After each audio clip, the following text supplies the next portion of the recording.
Most people outside Iran woke up to silence, not because nothing was happening, but because the internet inside the country had gone dark. And in that silence, a warning echoed from Washington. Donald Trump looked straight into the cameras and said, "Iran is in big trouble." He didn't stop there. He warned once again that he could order U.S. military strikes, a statement that instantly raised global alarm. This came as videos, uploaded just before connections were cut, showed angry crowds flooding streets across Iran, chanting against the government, clashing with security forces, and demanding change. The images spread fast and then suddenly stopped as authorities imposed a nationwide internet blackout, a move widely seen as an attempt to choke off coordination, silence dissent, and block the outside world from seeing what was unfolding inside the country. According to multiple reports, protests that began over economic hardship, inflation, and a collapsing currency have now turned into something far more serious, a direct challenge to the political system. Demonstrations were reported in Tehran and several major cities, with protesters risking arrest, violence, and even death to make their voices heard. Human rights groups say dozens have been killed and thousands detained as security forces moved in to restore control. Speaking to reporters, Trump said Iran's leadership should be very careful, warning that if authorities continue shooting protesters, the United States would respond. He said the situation inside Iran has reached a point nobody thought was possible just weeks ago, framing the unrest as both a domestic crisis and a potential international flashpoint. Iran's leadership has pushed back hard. Officials accused foreign powers of fueling unrest, dismissed protesters as rioters, and vowed to protect the state at all costs. Supreme Leader Ayatollah Ali Khamenei rejected outside interference and warned that the Islamic Republic would not back down. Meanwhile, the Islamic Revolutionary Guard Corps declared internal security a red line, signaling that the crackdown may intensify rather than ease. What makes this moment especially dangerous is the collision of internal revolt and external pressure. The internet blackout has turned Iran into a blind spot for the world, making independent verification nearly impossible.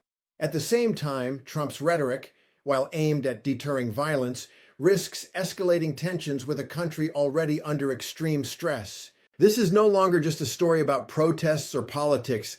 It is a test of how far a government will go to maintain control, how much pressure a population can endure, and whether international threats calm a crisis or push it closer to the edge.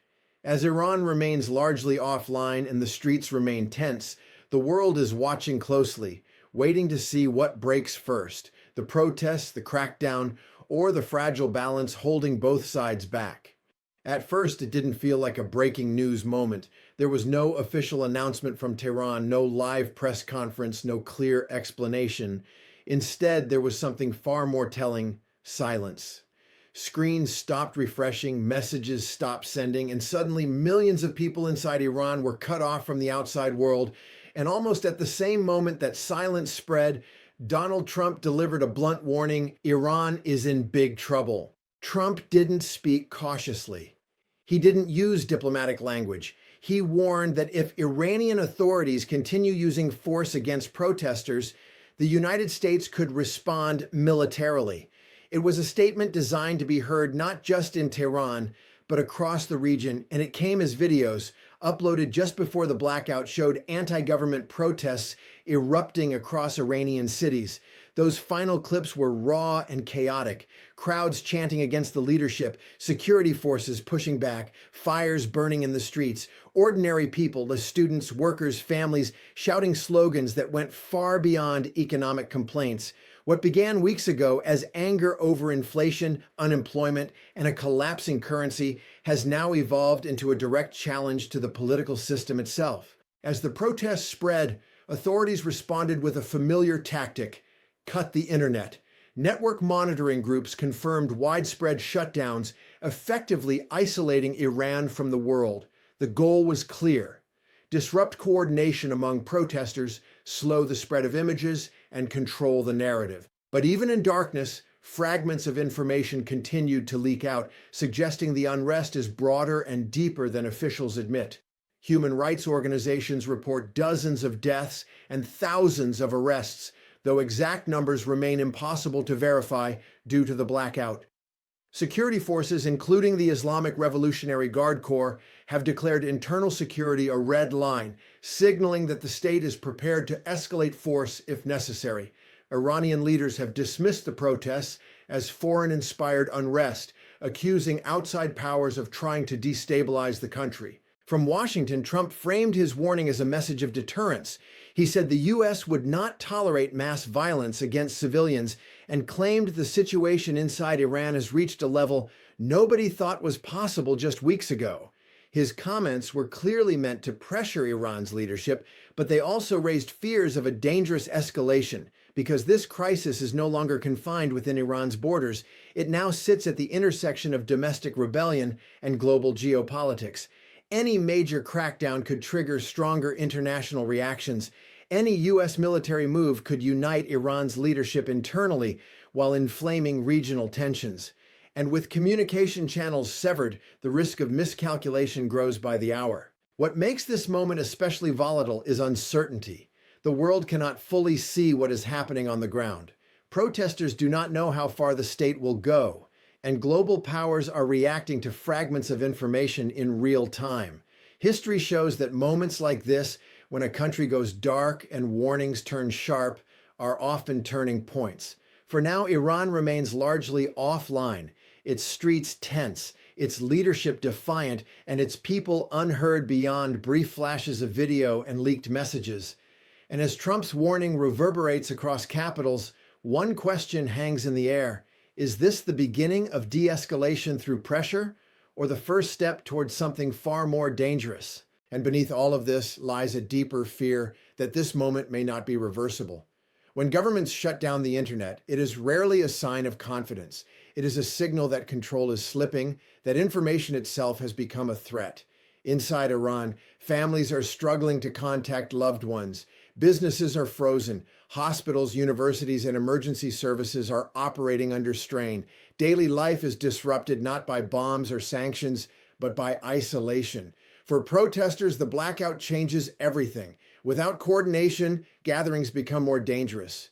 Without cameras, abuses are harder to document. Without global attention, the cost of repression drops. And yet, despite all of this, reports suggest people are still returning to the streets, not because it is safe, but because many feel there is little left to lose. At the same time, Trump's words hover over the crisis like a second pressure wave. His warning is not just directed at Iran's leadership, it is also a message to allies and adversaries alike that the United States is willing to re-enter confrontation if events spiral. Supporters argue this kind of rhetoric deters mass violence. Critics warn it gives hardliners inside Iran exactly what they want, an external enemy to rally against and an excuse to crush dissent in the name of national security. This creates a dangerous paradox. The stronger the outside pressure becomes, the easier it is for Iranian authorities to frame the protests as foreign-backed sabotage rather than genuine domestic anger. The more aggressive the crackdown becomes, the louder international condemnation grows. Each side feeds the other, tightening a cycle that leaves ordinary citizens trapped in between. There is also the regional dimension. Any military escalation would not remain confined to Iran. The Middle East is already strained by unresolved conflicts, fragile ceasefires, and power rivalries. A single strike, a single miscalculation could ripple across shipping lanes, energy markets, and regional security, drawing in actors who have no desire for war but no ability to ignore it either. What makes this moment especially unsettling is how fast it has moved. Only weeks ago, few believed Iran could face unrest on this scale.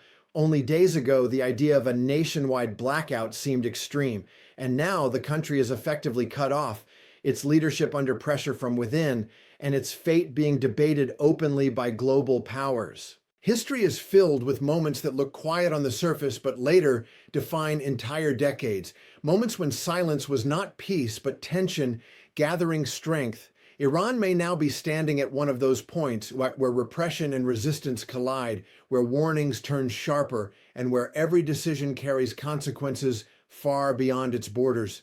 For the world watching from the outside, the challenge is clear but uncomfortable. How to respond without igniting a wider fire? how to support human rights without feeding escalation, and how to interpret events when the most important voices, the people inside Iran, are struggling to be heard at all. And as night falls again across a country still largely offline, the question remains unanswered: is this the peak of the crisis or only the beginning? What happens next may depend less on speeches and more on endurance.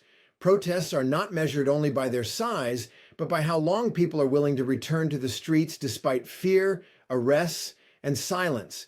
Every day the blackout continues, pressure builds quietly, inside homes, inside families, inside institutions that depend on connectivity to function. History shows that prolonged shutdowns do not erase anger, they compress it. Inside Iran's power structure, there are also calculations unfolding that the public cannot see. Security forces must decide how hard to push. Political elites must decide whether force alone can restore stability or whether concessions risk opening cracks they cannot later close. Once unrest reaches a national scale, every move becomes risky. Restraint can look like weakness. Repression can create martyrs. Outside Iran, the tone is shifting as well. Global markets are watching closely, aware that any escalation could affect oil supply routes and regional security. Diplomats are weighing statements carefully, knowing that strong words can inflame, but silence can be read as indifference. And intelligence agencies are trying to piece together reality from fragments: satellite images, intercepted signals, and rare messages that slip through the blackout. What makes this crisis different from many before it is timing. Iran is already under economic strain. Its population is younger, more connected, and less patient than in past decades. Expectations have changed. People who grew up with access to the world do not accept isolation easily. When that access is taken away suddenly, the sense of loss can be as powerful as any economic grievance. There is also the psychological impact of knowing the world may be watching, or may not be able to watch at all. Protesters act differently when cameras are present. Governments act differently when they know images are circulating. In darkness, the balance of power shifts, even if only temporarily. Meanwhile, the rhetoric from abroad adds another layer of uncertainty. Warnings of military action are meant to deter violence, but they also raise the stakes. They turn an internal crisis into a potential international confrontation. In such moments, the margin for error shrinks. A single incident, a misunderstood signal, or an exaggerated report could trigger responses that no one initially intended. And so the situation hangs, unresolved, unstable, and opaque. Streets that were loud are now quieter, but not necessarily calmer. Silence does not mean resolution. It often means waiting for the next spark, the next statement, the next break in the darkness. The world has seen moments like this before, though never in exactly the same form. Some ended with reform, others ended with repression, a few spiraled into conflicts that reshaped entire regions. Which path this moment follows remains uncertain. For now, Iran remains offline, its future suspended between pressure and persistence. And until the blackout lifts and voices return to the global conversation, one reality remains clear. When a nation goes quiet all at once, it is rarely because everything is under control, and even in that quiet, nothing is truly still. Beneath the surface, society continues to move, to react, to absorb shock.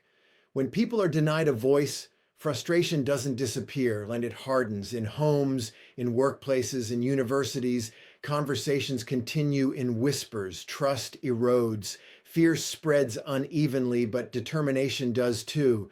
These are the moments when public mood shifts in ways that statistics and official statements can no longer capture. For the Iranian state, the blackout buys time.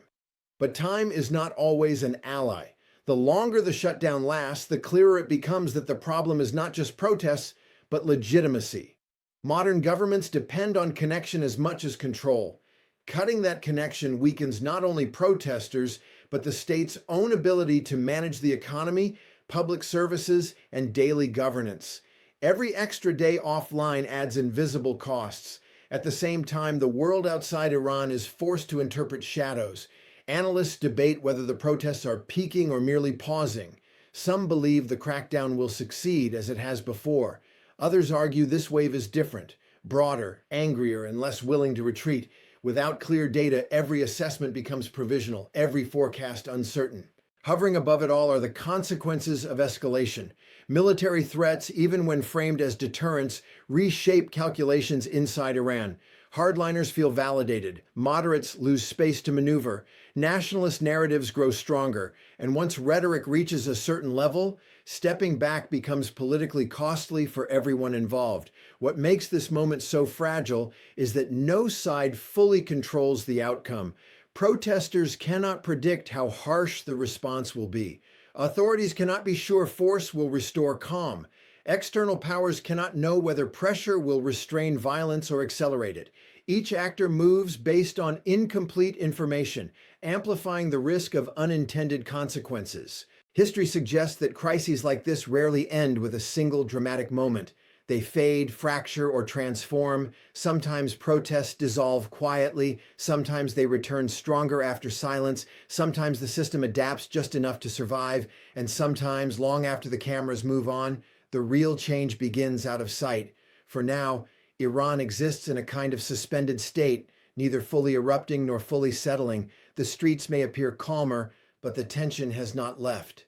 It has simply gone underground, waiting for connection, for momentum, for the next opportunity to surface.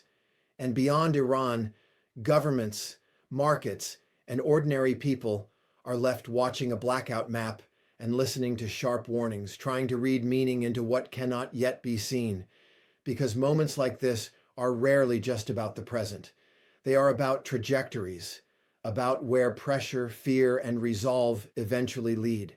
Until the lights come back on and voices re-emerge, one thing remains certain. This story is still unfolding, and whatever comes next will be shaped as much by what happened in the silence as by what was said aloud. And that is where this moment ends, not with resolution, not with certainty, but with a pause heavy with consequences. A country offline, streets quieter yet far from calm, a population caught between fear and defiance, and a world responding with warnings instead of answers. History will decide whether this silence marked the beginning of change or the tightening of control. But one truth is already clear. When protests force a nation into darkness and global powers respond with threats, the crisis has moved beyond ordinary politics. It has entered a phase where every decision matters and every mistake carries weight. For now, Iran remains unseen, unheard, and unresolved. And until the blackout lifts and reality comes back into view, the world can only wait, watch, and hope that what follows the silence does not come at an even greater cost. Description: Donald Trump warned that Iran is in big trouble, renewing threats of possible U.S. military action as widespread anti-government protests erupted across the country. The warning came amid a nationwide internet blackout imposed by Iranian authorities to contain unrest, raising global concerns over escalating internal instability and rising geopolitical tensions.